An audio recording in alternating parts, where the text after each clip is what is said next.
Hello મિત્રો, નમસ્કાર। NC classes ચેનલમાં તમારું હાર્દિક સ્વાગત છે।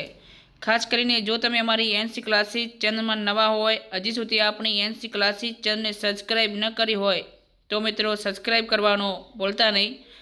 મિત્રો, એસઆઈઆરની મુક્તિ માટે કર્મચારી પાસે ચોક્કસ કારણ હોય તો કેસ ટુ કેસ બેઝિસ પર નિર્ણય કરવામાં આવશે।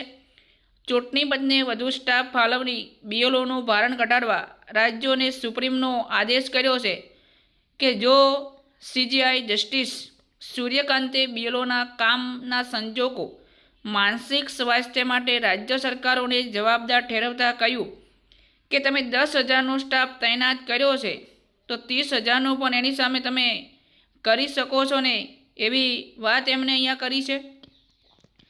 અને બીએલઓનો ખાસ કરીને કોર્ટને સીધો સંપર્ક પણ છે। તો મિત્રો, એની પહેલાં ખાસ તમે અમારી એનસી ક્લાસીસ ચેનલમાં નવા હોય તો લાઇક, શેર અને સબસ્ક્રાઈબ કરવાનું મિત્રો ભૂલતા નહીં। કોર્ટ રાજ્ય સરકારને એમ પણ કહ્યું કે જે બીએલઓ માંદગીના કે અન્ય કોઈ અનિવાર્ય કારણસર રજા માગતા હોય તેમજ રજા આપવામાં આવે અને તેમની જગ્યાએ અન્ય કોઈ કામગીરી સોંપવામાં આવે।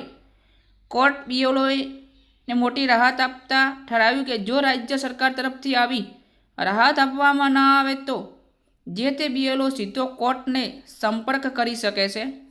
એટલે બીએલઓને જેલમાં ધકેલી દેવાની ધમકી અપાય છે। ખાસ કરીને ટીવી કેની અરજીમાં જણાવ્યું હતું કે દેશભરમાં લગભગ 40 જેટલા બીએલઓના મોત થઈ ચૂક્યા છે। ચૂંટણી પંચ ખાસ કરીને જે પોતાની જે કલમ છે એ કલમ હેઠળ કલમ 32 હેઠળ બીએલઓને જેલ ભેગા કરવાની ખાસ ધમકી પણ આપી છે। તો મિત્રો, અહીંયા ખાસ કરીને સુપ્રીમ કોર્ટે આદેશ પણ કર્યો છે કે તમે 10,000ની જે સ્ટાફ રાખ્યો છે એની જગ્યાએ તમે 30,000નો પણ સ્ટાફ કરી શકો છો, એવી એમને અહીંયા વાત પણ કરી છે। બરાબર।